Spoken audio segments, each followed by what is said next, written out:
In this lesson, we're going to look at creating a book of PDFs. So you might create a map of political boundaries, another map of roads, a map of demographical information, export each one of these out as a PDF, and then you want to combine all these PDFs together into maybe something like a map book. So what we're going to talk about in this lesson is how do you create that PDF map book. So the stuff we talked already about exporting PDFs, we assume that has already happened. You might have a cover page that you actually make in another piece of software like Word and then export that as a PDF. That can be combined, so they don't have to just be maps that's going to be combined using these commands. They can be other objects as long as they're all in PDF format. So we're going to look at the script.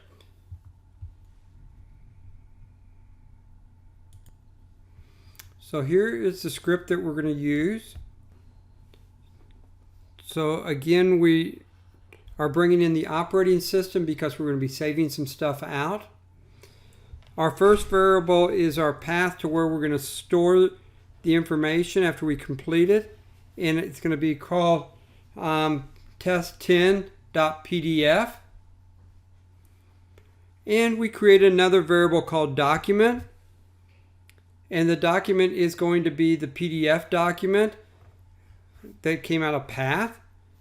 So we've got our MP because we're looking at the mapping process.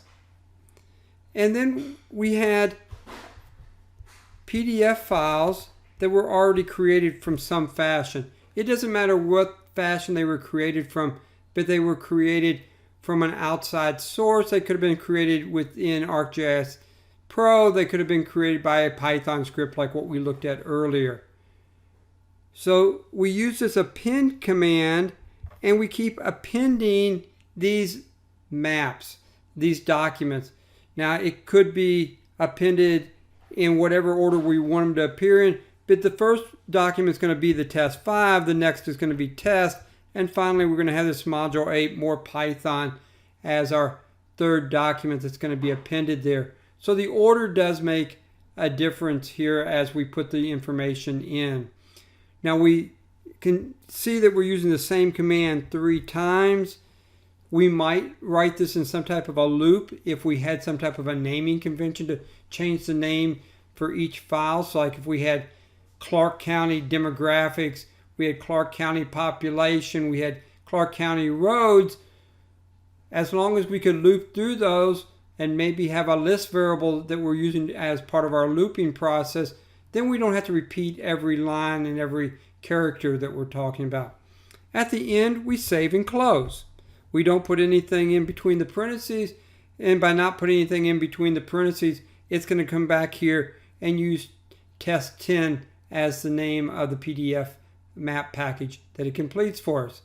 At the end, we then delete documents. We could have deleted the path also instead of just deleting the document, but we delete variables that we don't need any longer, and that way we clean everything up for the next operation we're going to do.